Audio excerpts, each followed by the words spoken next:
assessment specialist, and I'm joined by our other assessment specialists for subject areas. I'm going to let them introduce themselves real quick, and then we're going to take turns as we go through the slides. As we go through, we're going to ask you to interact with us through the chat, so be prepared to do that. If you're in a group, if you can have one person at least that's ready to type for us, we'd love to have that. So Mariela, would you like to introduce yourself real quick? Sure. Good morning, everybody. Buenos dias. My name is Mariela Salas-Bao. It is such a pleasure to be here with you. I am the Science Assessment Specialist, and I can pass it to Tony. Good morning, everybody. Tony Bertrand. I'm the ELA and Social Science Assessment Specialist, and it's great to see some familiar faces, some new names popping up over here on my screen as well. So we hope that you enjoy what we have prepared for you today. And I'll turn it back to Jennifer to get the ball rolling. Okay, thank you. All right, I just put a link in the chat. We're going to share lots of resources today. Our session is posted as a PDF to the website, the SCED link, so you can download that and see the slides and have access to all of the links. But I just shared the main assessment page for ODE where you can find all sorts of things. Go ahead and go to the next slide, Mariela. Thank you. And then you've already done a little introduction in the chat, but we'd like to invite you to say a little bit more. So names, roles, location. I love the geography that we get to learn when we interact with people all over the state. It's fun. Again, we're all on the west side in the Portland metro area. So name, role, location, and big picture, what are your hopes and dreams for your students? I know we're going to talk about assessment today, and in particular standardized assessments, but what are your bigger picture hopes and dreams for students? We'll give you a few minutes to just get that in the chat. Thank you.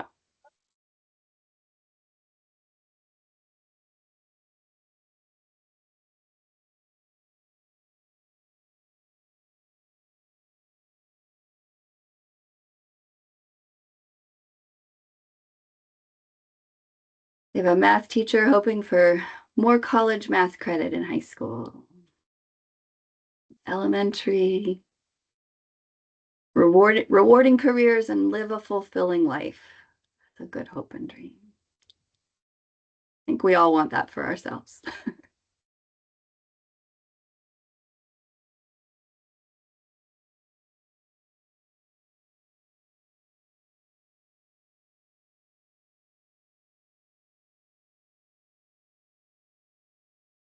Seeing towns I know, but where's Homestead School? Somebody pop that in the chat.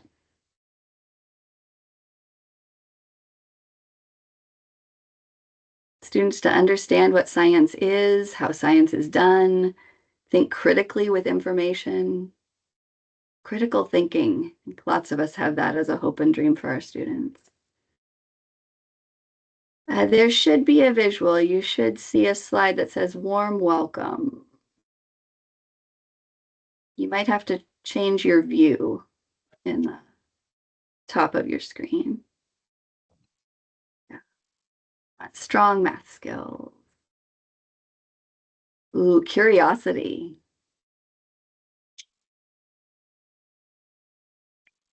Go ahead and keep putting those things in the chat. Ooh, taking risks in learning. That's good. Going up to the next level. Thank you. So again, we're going to be talking about assessment, and what I believe about our assessments is that they are measuring the things we want kids to know and be able to do that are going to get them to these bigger picture hopes and dreams that we have for our kids. Open doors for them and give them the skills to pursue that curiosity, but also that rewarding life. So thank you. Ooh, contributing and productive citizens. There's a nice summary of a lot of the things that have been shared. So thank you. We can go to the next slide. And our presentation is going to follow this format. It's from CASEL, which is the Social Emotional Learning National Organization. And so we always want to start with a warm welcome, and then we'll use some engaging practices. Again, we're going to ask you to type some things in the chat as we go. And then at the end, we'll have an optimistic closure and ask you, what have you learned that you would share with others after this presentation? So we appreciate your engagement as we go through, and look forward to sharing more. And again, thank you for typing in the chat. Please keep that going if you need a little more time. And I'm going to pass it to our next presenter, and that is Tony. Thanks, Jennifer. Again, welcome. And we want to first start off by grounding in the Oregon Statewide Summative Assessment. And more importantly, we want to talk about the entire ecosystem of ODE's assessment system. And so one of the first things is that a lot of attention is focused on our summative assessment, but as some of you know, because you're using these resources, we also have a suite of interim assessment resources that are intended to be short assessments in real time as you are teaching units of study, aligned to the standards, and then of course for across the full depth, breadth of the cognitive complexity of the standards as they're written. The third part of our balanced assessment system is our formative assessment practices. If you've been around for a while, you're familiar with the Oregon Formative Assessment for Students and Teachers project that was launched pre-pandemic. But we also have other additional resources and tools to engage in formative assessment practices. Again, today's focus is mostly on our summative assessment design. And so we really want to stress that each one of these assessment systems that ODE houses is really intended for a specific purpose. And so our motto at ODE is we want to make sure that educators are using the right assessment for the right purpose, because every test or assessment system that is in place, it does have a design purpose in mind. So the summative assessment is really looking at our systems and how are our systems performing. How can we build the foundation of our systems to make sure that regardless of cohorts that are passing through our system, the learning experience and the level of education for our students is at the highest level as well. So that's one of the things that we want to ground in. Of course, everything is built off of our standards. Our standards really do drive our assessment design, and we'll try to make some connections to that throughout the presentation. And the assessment is really talking about the success criteria. So standards define the skill, assessment defines the success criteria, and the evidence and observational data that we collect of what proficiency looks like in the classroom. We'll go ahead and look and make some concrete examples on our next slide here. So as we talked about a moment ago, everything is built off of these standards. So you can see here that we have the K-12 standards for science, for language and literacy standards, and then of course for our mathematics standards. All of those drive our assessment design. And again, the purpose of evaluating our system is really looking at how are we doing, who is the system successfully serving. That also includes who is not being served by our system and how can we strengthen that. Where does our system need improvement? And then how can we align our system, our assessment system and our educational system for our students? And so all of these components should be working together as well. I want to also call out that is not here is that we have other components of our balanced assessment system that we will talk about in just a moment as well. On our next slide, again, the purpose of our assessment. Our statewide assessment is really to shine a light on how well our district systems of teaching and learning are serving our students. Now, that doesn't mean that we have to stop at district.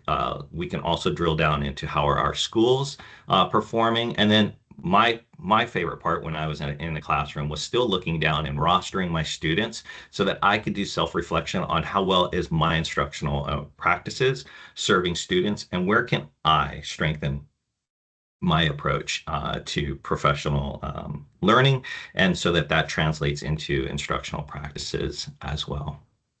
I have one more slide and then I'm going to pass it over to my colleague Mariella. Again, here you see we're really driving home that right assessment for the right purpose, and that it's really meant to inform instructional decisions from the classroom to the state level. And so what's nice is that we have a system in place at the summative level where we can compare results across the state. We can partner with neighboring districts so that we can all collectively make sure that our students are being supported across the state. If you're not familiar with street data, this is a great image that kind of talks about the different layers of our balanced assessment system. So summative assessment data is really that satellite data. It's that high arching overview of what is happening in our systems. It's important, but it's also incomplete. So we rely on interim assessments, which get us closer to a map. And then we drill down, and hopefully, as you've seen in like a Google map, we get down to street data. That's our formative assessment practices and the process, which really helps us to identify the in moment, minute to minute, second to second observational evidence that we were collecting to change and transfer in our lesson in real time based on how students are interacting with what we are presenting. So it's, again, a layer of balanced assessment approaches that we're really trying to deliver to our students across the state of Oregon.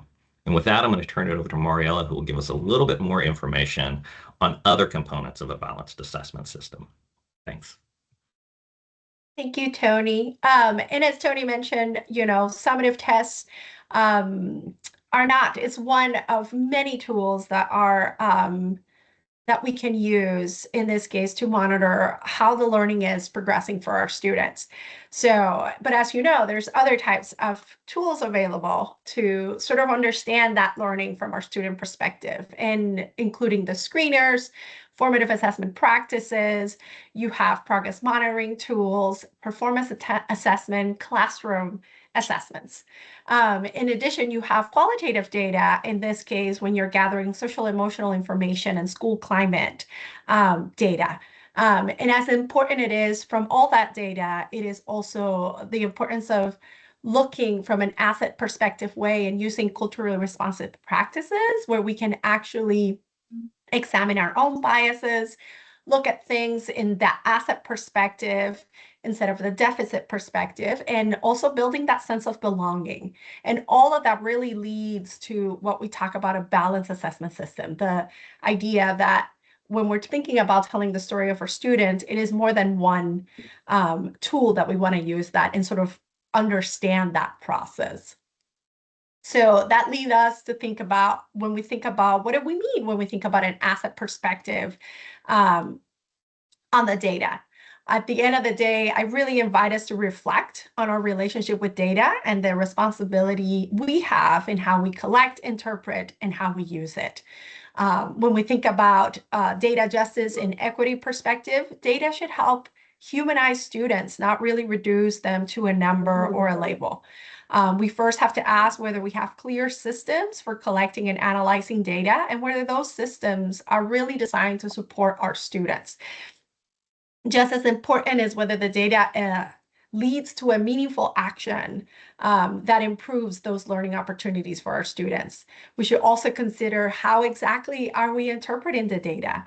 Are we beginning from our students' strength and growth, or are we unintentionally reinforcing deficit narratives about students or communities? Another reflection is the multiple measures. No single data point really tells the full story of a student. So while you have some quantitative data in there, you want to also use qualitative evidence when we think about student explanations, their work samples, what you see in the classroom and in the community. Those can really provide a fuller picture of that learning. We can also reflect on how data is used for grouping or sorting. When we use our equity lens, we're asking to consider whether this structure are expanding students' opportunities, or are we unintentionally limiting them? And finally, data justice includes transparency and student voice. Do students understand the data that is collected about them and how it's being used? When students are included in these conversations, the data really becomes a tool for reflection to build agency and growth, rather than something that is done to the students. And then I also like to talk about what, when you're looking at the OSAS results, what do they show and what do they don't show? When we think about what do they show, we want to highlight that purpose of the assessment system. The OSAS results provide a statewide snapshot of the student learning aligned to the Oregon standards.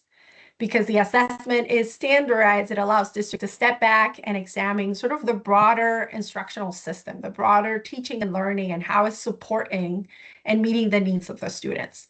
These results really connect with also our longitudinal growth under our integrated guidance, and it really helped the districts monitor process over time and focus improvement efforts. I think another key aspect is that OSAS is designed to reflect on the full complexity of the Oregon standards.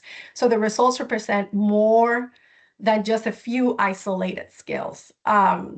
Because that assessment, as Tony mentioned earlier, is administered consistently across the state, it provides a really stable reference point that districts can use to look and see the trends across schools and across the years on a continuous improvement, so they can support that continuous improvement. Now, when we think about what these results do not show, it's important to talk about those limitations, right? The statewide summative assessment provides just a snapshot of one point in time, rather than information intended for our daily, what we see in our daily instructional decisions. It is not designed to really measure individual student growth from year to year, or really capture everything that the students are learning in our curriculum. The assessment really focuses on the standard, but it does not include areas such as our social emotional learning. And for this purposes, schools really rely on additional types of assessment and classroom evidence. And when we take all of those together, those different sources of information can really help create a more complete picture of the student learning. And I will pass it to my colleague, Jennifer, to keep us in this journey. Thank you. And, just as we don't want to overinterpret the individual scores, we want to be real aware of, when we look at the group scores, really traditional approaches of just looking at the percentage proficient really narrow the focus. If you're just thinking about students passing or failing in terms of meeting standards, that's really an oversimplification that doesn't reflect the diverse learning progressions that students might be experiencing, or really provide actionable data for targeted support. So if you shift that focus to performance levels, moves away from that all or nothing thinking and really promotes equitable and actionable solutions. And at the classroom level, this is the same thing. If you're just looking at percentages, it's, percent of what? What does that really mean as far as proficiency? But if you're looking at performance levels aligned to standards and aligned to achievement levels, it really can describe a learning journey and enable educators to identify who's close to proficiency, who exceeds expectation, who needs that foundational support. So that allows more differentiation. And as teachers, schools, and districts examine grading practices, there's some parallels to this shift in thinking. And so those performance levels and rubric scores provide just so much more information, and examining your data that way can allow you a more thorough evaluation and then make plans for focused improvement. I'm going to pass it back to Tony to get us started with the specifics of ELA. Thanks, Jennifer. So we've talked about the balanced assessment system, the role of the summative assessment, and how that fits within those different layers of a balanced assessment system. We want to dive into, give some concrete examples within English language arts, science, and mathematics. So we're going to take you through a journey of each one of the test designs, try to add a little more clarity. And then if you haven't had an opportunity to become more familiar with the item types that are presented to our students, we kind of want to walk you through that process so that you are aware of how students are being assessed. Again, I'm going to repeat, this is all based on the test design, which really is derived from the standards and the full complexity of those standards. Later this afternoon, we'll be doing a presentation in ELA and mathematics as different presentations. I would encourage you to attend those based on the content area. And so some of this is going to be a preview of another presentation later today for ELA, in particular on the test design and really what to do with the scores. And we'll walk through a deeper layer of that. But we'll get started with English language arts. So on the next slide, what you'll actually see is that we want to go ahead and clarify the design of English language arts. We'll go back just one forward. There we go. So there is a lot of myths that are out there that the OSAS ELA summative assessment is a reading test, and that's not really accurate. The OSAS ELA summative test is a literacy test, and literacy means both reading and writing, as well as listening and research. I think of it as what are the inputs of literacy, such as reading and listening, and what are the outputs of literacy? Writing and speaking, as you know, is addressed in our local performance assessment system. So about 40% of the test and the total score is coming from the reading domain. 40% of the overall student's test score is coming from writing, and 10% is coming from listening, and 10% is coming from research. So if we as a district, a school, a classroom are only focused on literacy in the terms of reading literacy, we are missing 60% of the other standards that contribute to the overall score. And I think this is a big aha moment to see how all the different layers play together. Equally important in all three content areas. In ELA and mathematics, we talk about depth of knowledge. In science, it's critical thinking. What are those higher cognitive complexity items that are happening? And Mariela will go deeper into science in just a bit. But we also have to think about the standards. Are we teaching just basic recall at DOK 1? Or are we providing an opportunity for students to go deeper and deeper into each one of the layers? So on the next slide, what you'll see is a different slice or breakdown. We talked about 40% is coming from reading, but we know that reading has both literary and informational. In my later presentation, we'll break down the literary and informational components even deeper. In writing, we have to understand that both the writing computer adaptive test and the writing performance task, the full composition, they are both contributing to that writing score that then contributes to the overall student score. So again, if we're only focused on full composition writing of the performance task, we are missing many of the language and other writing standards that are involved in the computer adaptive test. So we need to be aware of both components and how both components are contributing. The writing performance task is only half of the writing score. And so we'll explain that in our other presentation later this afternoon. So I also mentioned depth of knowledge. So on the next slide, what you'll see the 4 different components of depth of knowledge.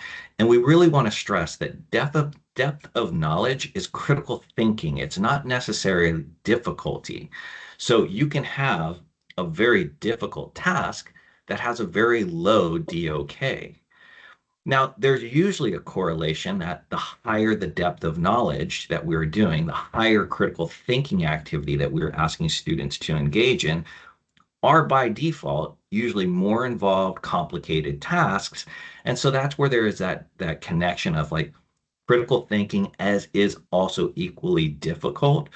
And so there is somewhat of connection, but it's not a straight correlation of DOK and difficulty. If you're not familiar with DOKs, depth of knowledge 1 is just basic recall. Depth of knowledge 2, we're asking students to apply their knowledge. Depth of knowledge 3, we're asking them to strategically think. And as you are already familiar with the performance task and the full composition, DOK 4 is extended critical thinking because we are using the evidence from sources to then translate and inspire our full composition writing. And that is the highest depth of knowledge that we can engage our students in for extended critical thinking. So what does that look like in our test design? So we have a couple of sample items. Most of us are very familiar with the multiple choice item, which is that 54960 item on the far left. That's a straightforward multiple choice question, but even within that multiple choice question, we can have students move beyond just basic recall or key details and instead have them apply their knowledge by using multiple details to best summarize a theme, right? We're getting to a higher depth of knowledge, even though it is a multiple choice question. A different but similar to a multiple choice is a multiple select item. We'll go back one more slide, please. A multiple select items, it looks like a multiple choice, but in here we're asking students to engage in two different activities at the same time. So again, we can see that they have to select two answers, getting to a higher depth of knowledge. They're getting to a higher level of critical thinking because there's not just one straightforward answer. There are multiple components that are going to contribute to a question such as this. And I will also say, in the summative assessment, because we are assessing end of year expectations, if they get one part correct and the other part incorrect, because we're going to a depth of knowledge 3, there's not a partial credit component of our summative assessment.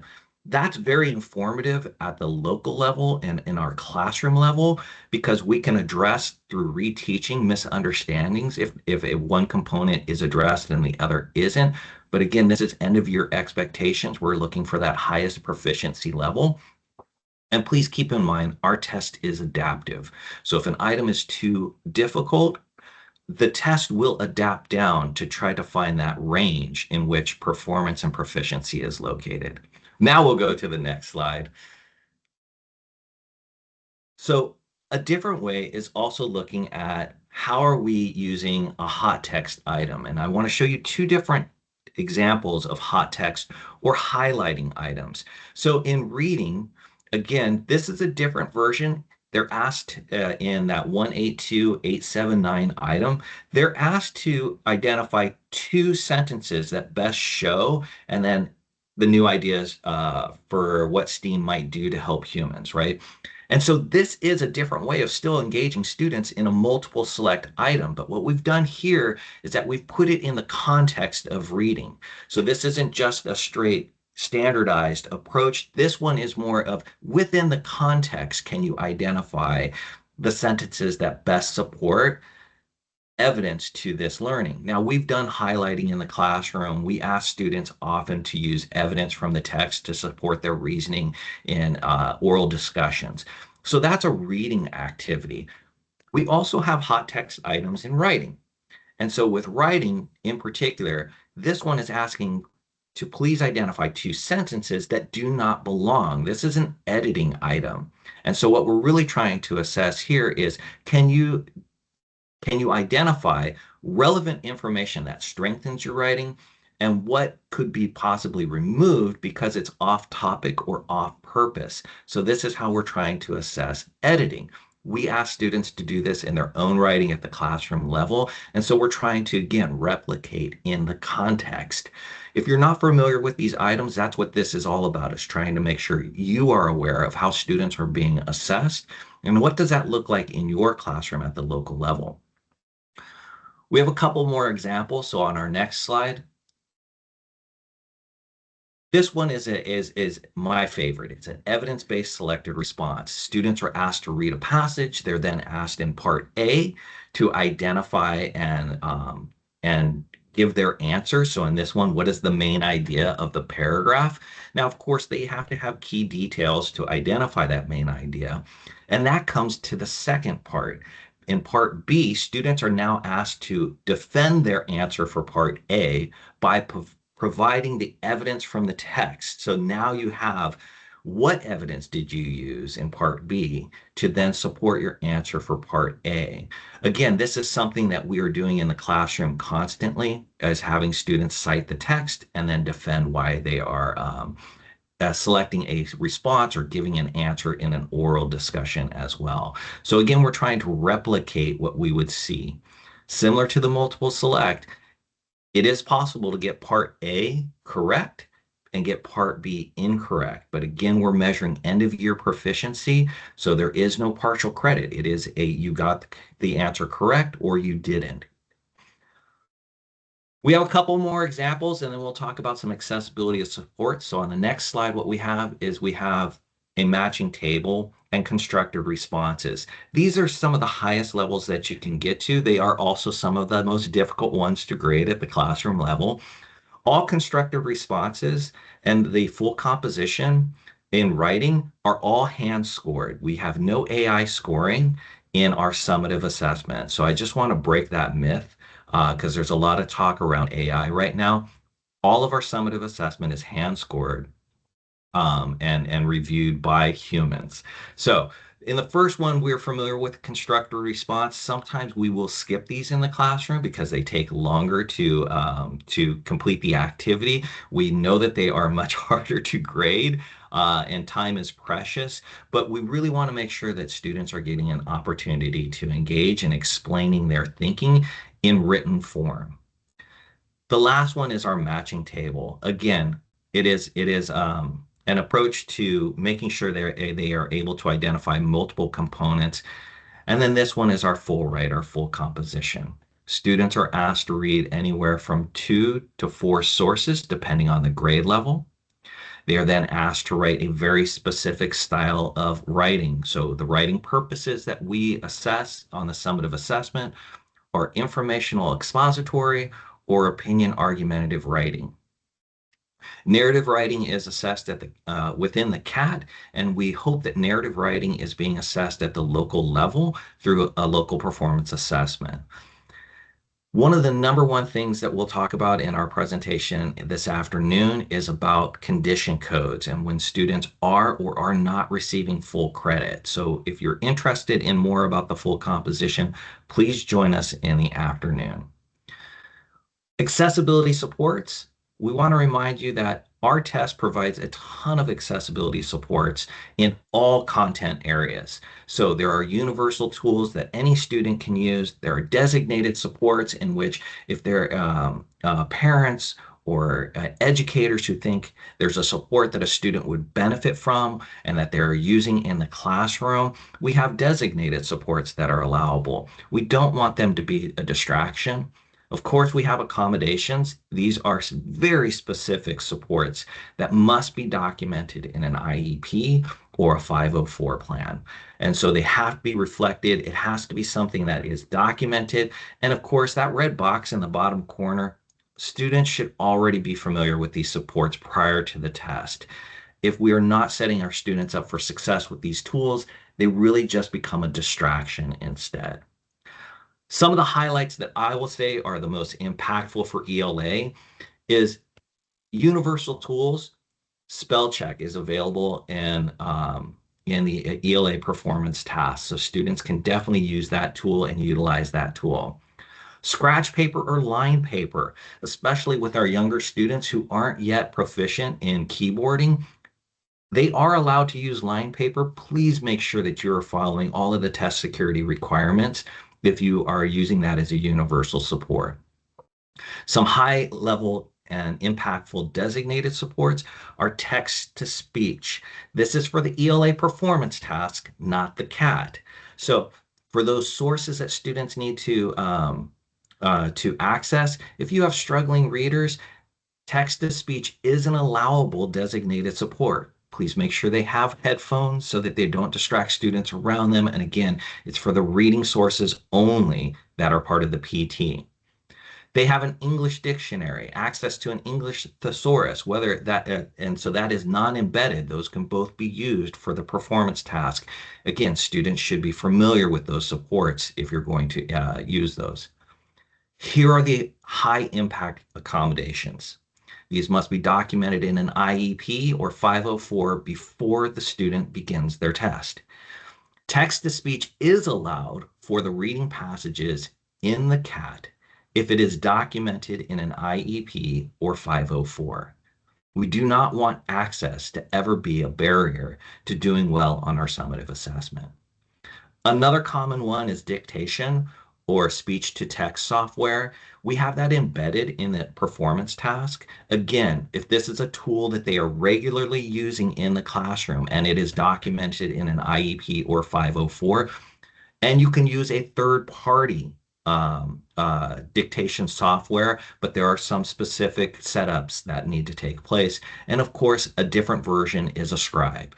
Again, non-embedded, but if a student is struggling with motor skills, and that is documented in their IEP or 504, then a scribe is another opportunity.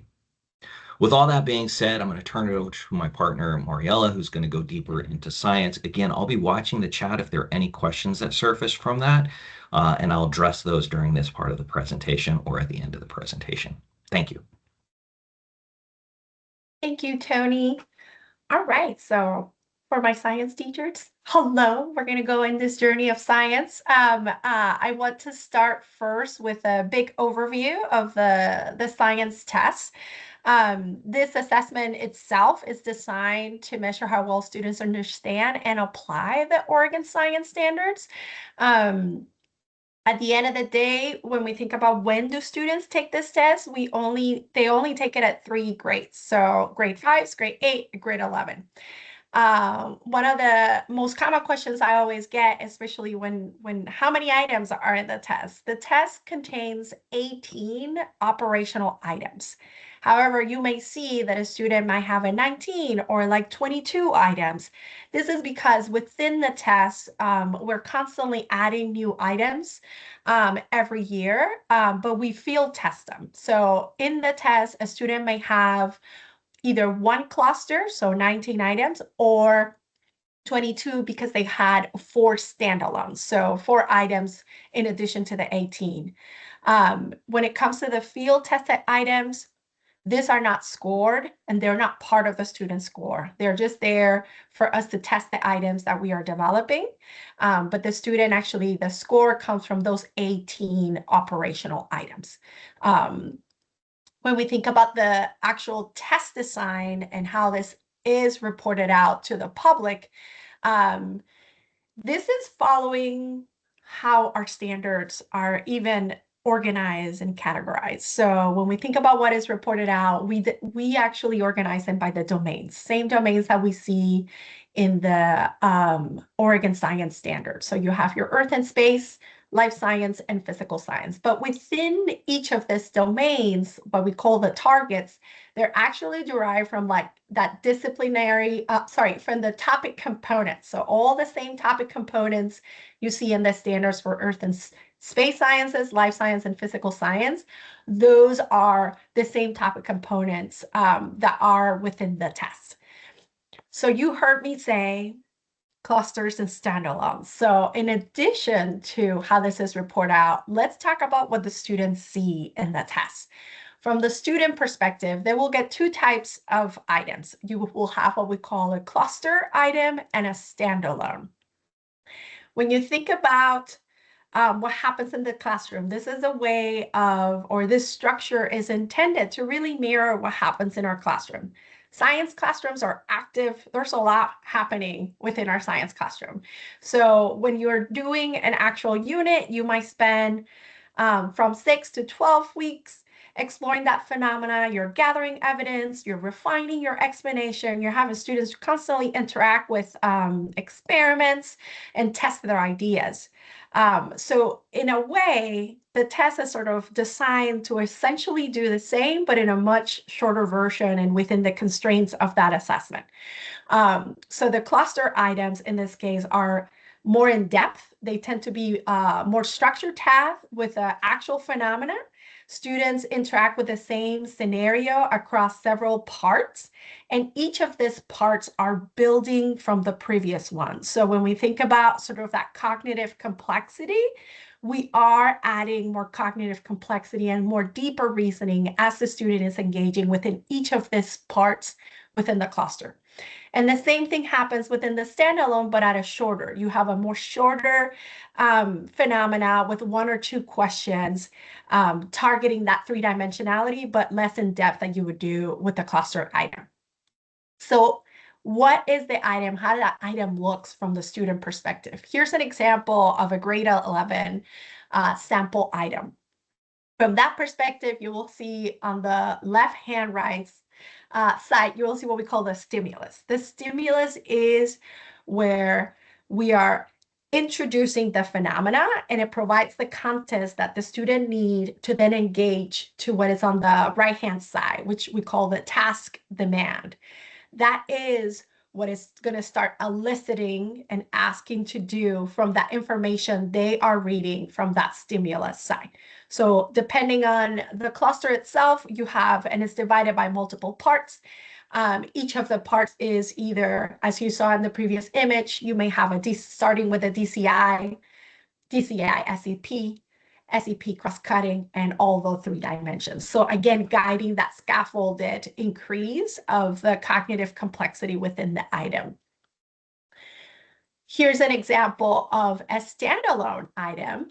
And in this one, again, you'll still have the stimulus at the top and asking the student for the task that they're going to engage into. But if you look, you may have 1 or 2 questions that are 3-dimensional. And if they're not 3-dimensional, the least is 2 dimensions, but they have 1 or 2 questions that they will engage to then provide some design or problem solutions with it, depending on the phenomena that they're interacting with. And at the end, the compilation of those 2 types really is intended to really engage the student in this overall learning environment of where they are, whether it's in a cluster and a standalone. One of the unique features and one of my favorite features of the test itself is the simulations. So just like a student would do in the classroom, and when they're testing their ideas, that we're testing, depending on the phenomena they're engaging, they will do a little experiment. You will have them do experiments within the classroom, right? So here's an example of a grade 5 item. In this case, the task is to have the students design a main floor doorbell that can be heard at the upstairs within a house. In this simulation, the student can test different materials to determine which ones will be more cost effective, and it will produce a loud enough sound that a person can hear in the upstairs of their house. And you have students run different trials with different materials to gather their evidence, and it will pop them out in this table that you're looking here in the bottom.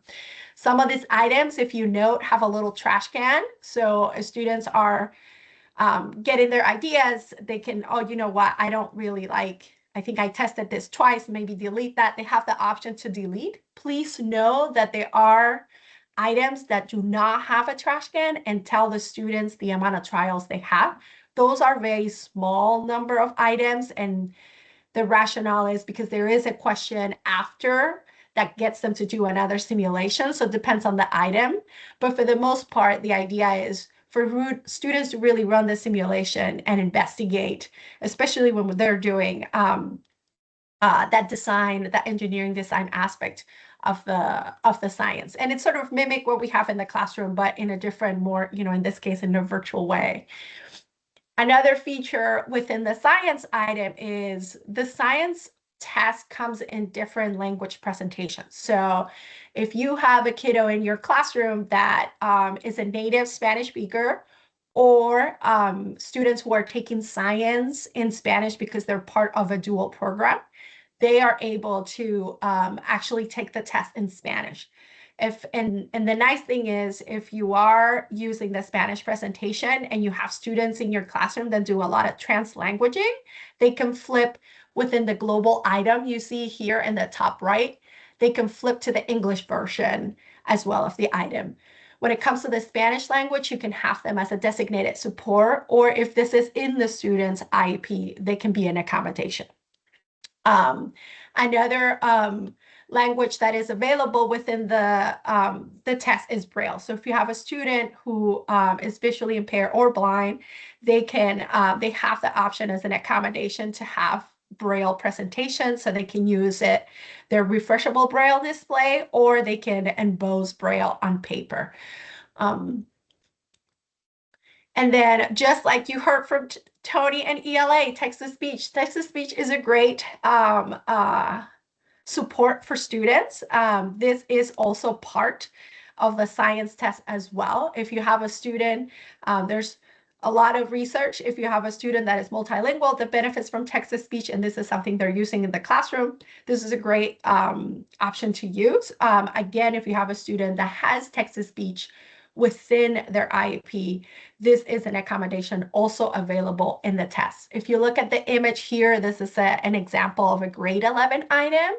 If they're using the text-to-speech, you will have, whether in the stimulus or in the task, this little square with this sound box, and that's where you activate this text-to-speech.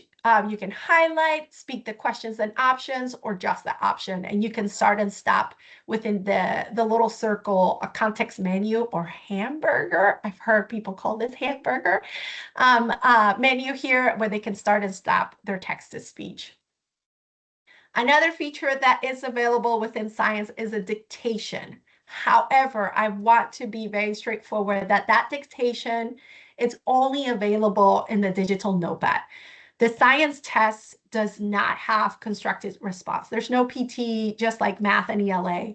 In fact, when students finish the test, the scores are essentially available within that 24-hour period because there's no constructive response. However, if you have a student in your classroom that has this on an IEP, this is where the student can use it. It can use it in that notepad. Where would you find that notepad? Again, if you go to the context menu, here I have it in Spanish. Bloc de notas is the notepad. And within that, they can use the text-to-speech. They can use speech-to-text as well to write their notes. And if you have a student that needs that verbal processing as they're engaging into the science item, they can use that. That is available for them. And lastly, some of the most common science support considerations here when we think about the universal. This is a science test, so especially if you're doing chemistry, students have embedded a periodic table, but students learn about the periodic table later on. So this is available from grade 8 and the grade 11. Grade 5 does not need a periodic table. In addition to that, we also have a Desmos calculator, and that kind of changes. There's a basic calculator for grade 5, scientific in this case for 8 and 11. There's another accommodation that is available for students who have dyslexia. There is an option to change the font that is more dyslexia friendly. And just like in ELA, scratch paper, and especially in science, scratch paper is something that students use in the classroom, and that's a really big universal tool that students have available. Just make sure, please follow the instructions when it comes to getting rid of that scratch paper when the students are done with the test. And like I mentioned before, text-to-speech and Spanish language are designated support.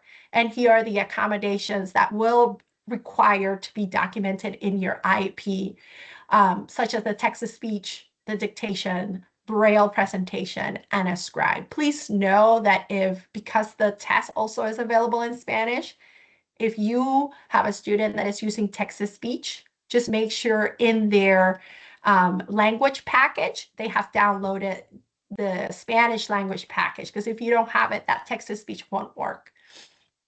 And with that said, I will pass it to my colleague, Jennifer, to talk about go forward and talk about math.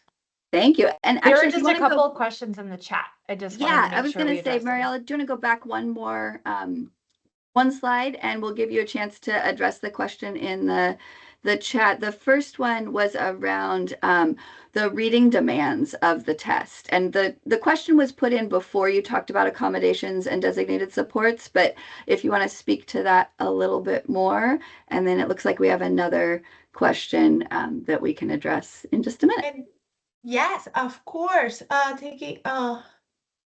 you talking about the reading complexity of the test? Okay, perfect. Yes. Yeah, when we think about the items itself, a lot of these items in terms of the reading complexity are written 1 or 2 grades below the actual grade. That has been sort of in terms of reading complexity, that has been the way these items have been written. And then maybe Tony might want to address the question about the dyslexia-friendly font and why that's not an option for or why it's not just the way the test is written versus an option. Yeah, there's a lot of science and research behind different font styles that benefit, and even different color codings that benefit students. And so in order to be flexible, we also know that not all of the dyslexia font is appropriate and can actually be a distracting for those who are not diagnosed with dyslexia. Diagnosis of dyslexia is a very complicated process in the first place. So what we've tried to do is build in some flexibility. Matter of fact, this is one of our most recent updates to our system. It was first available last year in 2025 to have a toggle for that. And so what we're really trying to do is empower the students to make the choice. So making sure they are familiar with the option. But if it's a distraction to students, we don't necessarily want to force a dyslexia font to a universal group of students. So it's more around the research and making sure that the students are familiar and empowered to use what's best for them. Happy to go ahead and take that question offline as well. And so I can put my email and we can dive deeper if you have additional questions on that one. But I hope that answers it for now. Thank you. And please keep those questions coming in the chat and we can go on to the next slide.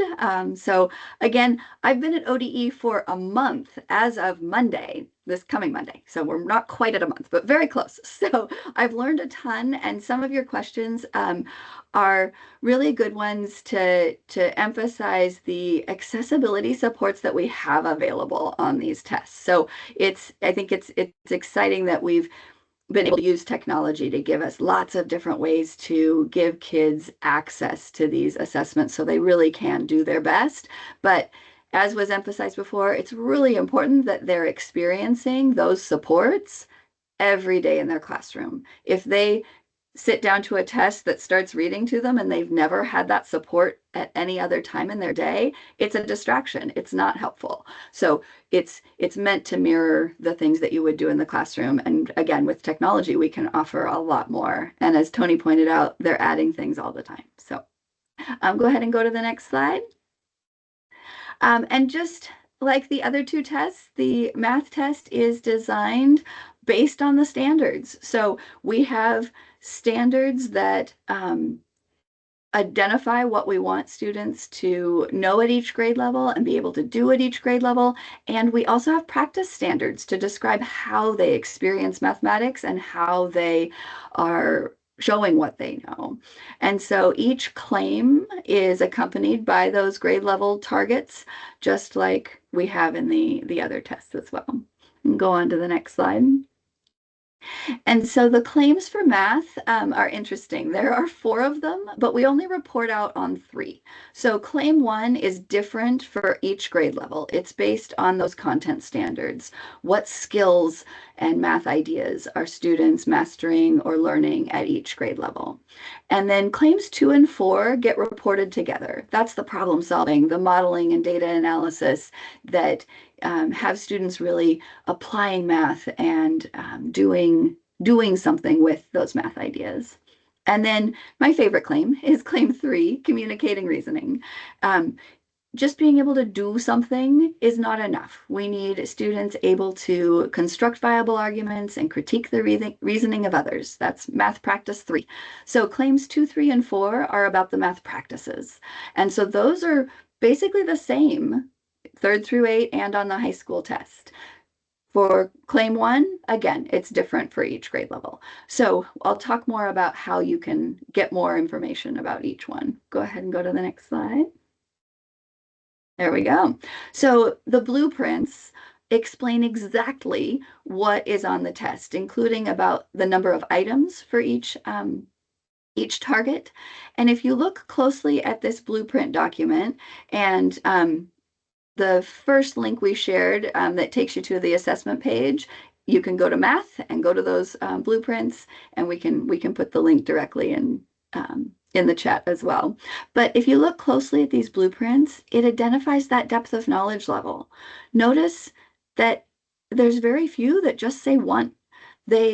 We are assessing these content standards at the level of the standard, which is at a higher depth of knowledge level. So there is that complexity expected. If we think back to those hopes and dreams we have for our students, that they're able to go out into the world and apply their knowledge and do those bigger things. This is what we want from our kids, and this is what our standards say, and our assessment matches. Also note that there's a column there that describes whether a standard is a priority or a supporting standard. The priority standards are where the bulk of the items will come from. They are where the bulk of your instruction should be, and that should be mirrored in your instructional materials. But it might take some extra focus to make sure that you are prioritizing the math concepts that are the priorities for your grade level in line with your instructional materials. Many of our materials were written for a national audience. We want to make sure that they match our Oregon priorities. The supporting standards are important too. We don't want to completely skip those, but some of them are applications of things that students learn in a grade level, but some of them are introductions, conceptual introductions to things that they're going to see the next year. And if we skip those, kids are not setting the stage to access the next year's content. Let's go to the next slide. Now, if you want even more detail, there's another document called the Target Explorer, and it's an Excel file. So when you click the link on the ODE Math Assessment page, you will download the Excel file, and you can sort it and explore each tab however you'd like. And I want to point out, if you look at each claim, it'll give for every grade level, claim 1, achievement level descriptors. It also includes which ones are priority. But if you look at those achievement level descriptors, it describes exactly what kids should be able to do for each standard at each achievement level. It's easy to oversimplify our mathematics, and students have the right to access the level of the standard that is described for them at that grade level. And as educators, we have this tool to tell us what it's going to look like on the test, how that standard has been interpreted, and then match our instruction and match our instructional materials to it. The other tab I want to point out is a performance task tab. And this is a great place to access examples of things you could use for the local performance assessment requirement. There is a general math scoring rubric that you can use. We still have the Oregon math scoring guide. The requirement is just that you use a common scoring guide. So that's a local decision that you'll want to make on how you're going to give kids an opportunity to do math problem solving at some point during the school year. Hopefully that's happening more often, but we have some tools there that you can use to do that. And can go on to the next slide. So just like there are different item types on the ELA test and different item types on the science test, math has our own. And one is an equation. It kind of looks like a calculator. So it's really important that kids understand it's not a calculator. It's a tool for them to enter an equation into the system as their answer. We also have grid items, and these can be a little tricky too. So it's important that kids have a chance to play with them ahead of time, and I'll show you where you can find those in a minute. But these are the ones where you add points to a grid. Sometimes there's lines to add to a grid. So being familiar with that is important. And then there's also a match interaction where they have to check whether it's true or false or yes or no on a grid and match things to answer the question. So those are a little different too. And then I want to point out, and this was true for the ELA test as well, and I think it's also true on science, for multiple choice, all of the options have a little circle next to them. So there's only one, you can only give one answer to those.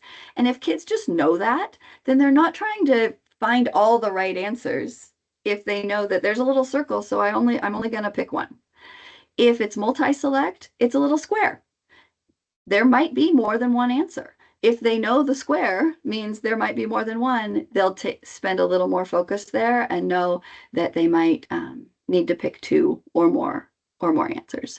And these are just little tips that you can share so that they're not disadvantaged when they get to the test. And there are some other types. There's the short answer or a table. We'll just keep going. Oh, back one.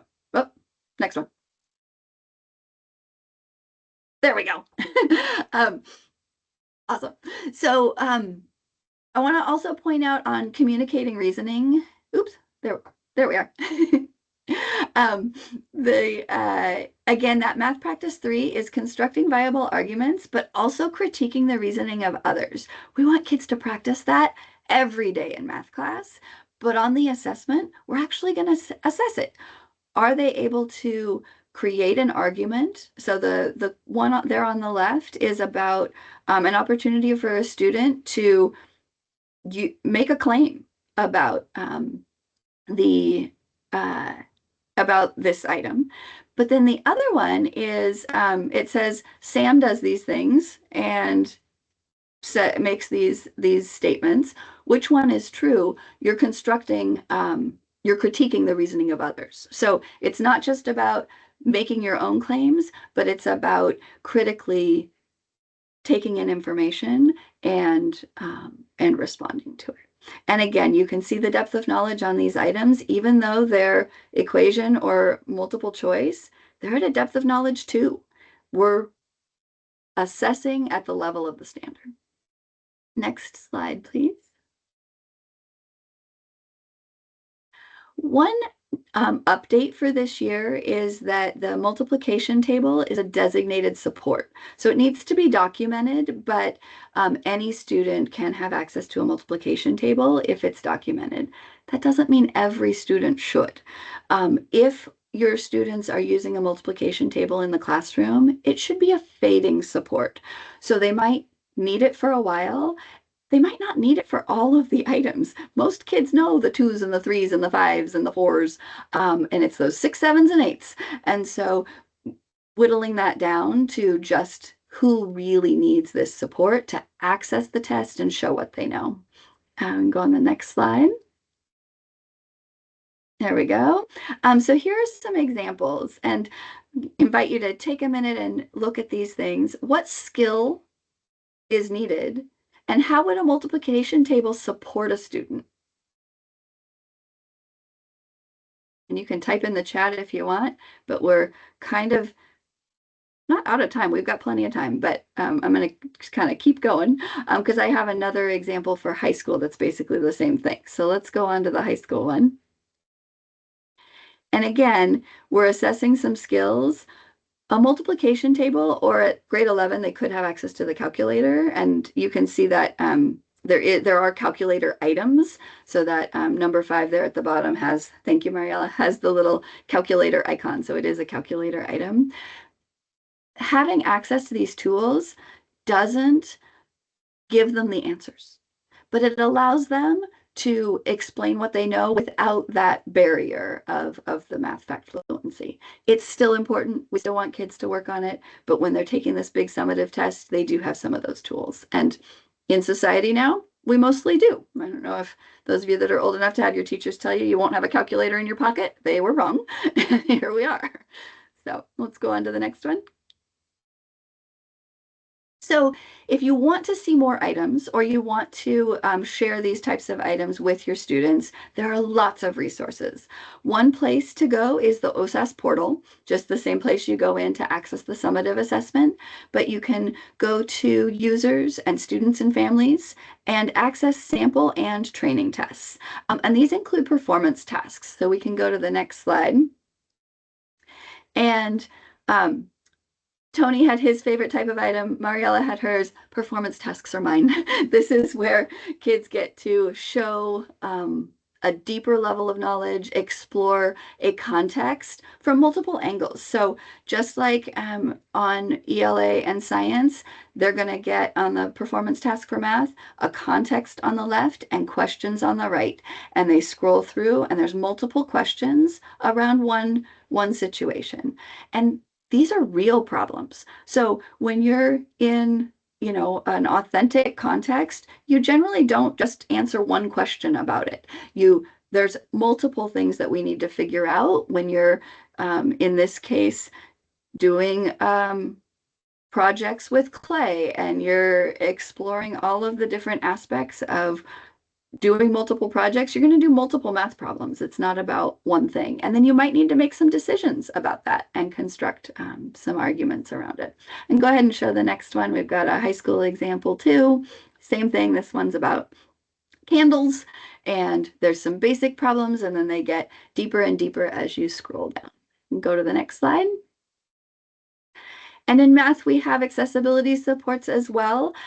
They're a little different than the science and reading or an ELA tests. And so it's really important that we're intentional with our kids. Again, what are the experiences and the supports that they've had every day in the classroom, and how can we mirror those on the test? The English glossary is available as an embedded universal support for everyone. The calculator is embedded for grades 6 through 8 in high school on calculator allowed items only. So that just pops up when they're allowed to use it. Scratch paper is really important for math, and making sure that that there's just a norm in the classroom, that we write down our thinking, we do our problem solving. You're not going to grade it or collect it. It's going to get shredded, follow security, but encourage that written problem solving. And then there are designated supports, again, the speech to text and text to speech. So we want to eliminate any barriers that students would have in accessing this assessment. And again, a change this year is that multiplication table, and relatively new is access to manipulatives. Again, this would be the tools that they're used to having in their classrooms. And then accommodations have to be documented in the IEP or 504. And then the question about the whiteboard as scratch paper, I'm going to ask Tony to answer that so that I don't misstep. Again, I've been here a month. Yeah, it is physical paper. Though I understand where that would come into play. It is actual paper products. Sorry about that. Thank you. And I think that my instinct would be that it's about the security. And so, ensuring that whiteboards are erased, is just adds a whole nother level of complexity. So scratch paper is specifically what is listed. All right. And then we have another question about read aloud. And I think, Marielle, if you want to go to the next slide, and if one of you would like to address that question, I'll let you process it and decide who's going to answer, and I'll speak to this slide real quick. So this is a chart that describes the difference between the training practice test and the interim assessments. So the training test is really to get used to those item types. So there's one training test for grades 3 through 5. So it wouldn't be specific to your grade level, but it does give students a chance to just see the item types. In some classrooms, they use these as warm-ups, like pick a question. And then, like I said, let's talk about the little circles or the little squares so that kids are used to what the questions look like. And then the practice test, there's even more items, and those are specific to each grade level. So there's one test for each grade level. And again, you access these through the OSAS portal. And then there's even more items on the interim assessments as well. And can go to the next slide. And we'll start answering the question that's there. Feel free to put other questions. And then also we'd love your thoughts. What's one thing that you think is going to impact your student learning that you're going to share with others that you learned from the presentation? Thank you. Is somebody ready to answer about the? I can go ahead and give it a minute just to make sure I'm understanding the question. And if this answer does not answer your question, please let me know. When we think about the read out loud being a distraction, this test is adaptive in many ways. So like what is being read aloud in one item may not be the same item that another kid is taking in the test. So we want to have headphones so the students are reading that. Now, distraction in terms of like, if a student has never done this in the classroom, all of this accessibility features should mimic what the student has in the classroom right now.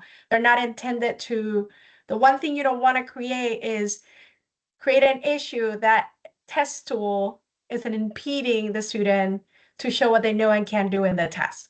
If they've never done this tool, use this tool in the classroom at all, then that shouldn't be given in the test itself. So, because again, the rationale behind this tool is being available in the test, it's so again, we're eliminating barriers and we're using tools the students are comfortable and are using currently within the classroom.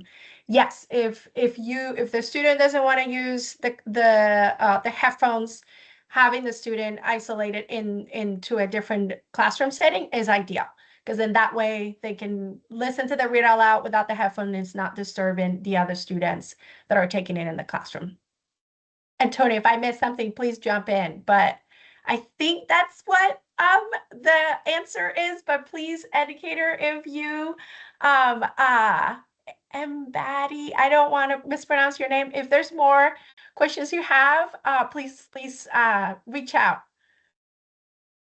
Yeah, I'm gonna jump back in and we'll go ahead and wrap up as well with that. So let's move forward, and then I'll come back, and I see the clarification in the chat as well.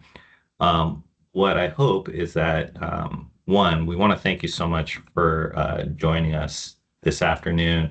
What I'm putting in the chat right now is a link to all of these different resources that we referenced at some point in our presentation. So you should see those coming through in a fairly large font, but hopefully you'll have access to that later after this presentation if you're still able to access the chat. If not, we'll partner with our Intermountain colleagues and then have them go ahead and send that out, and maybe in a follow-up email. So that might be another option.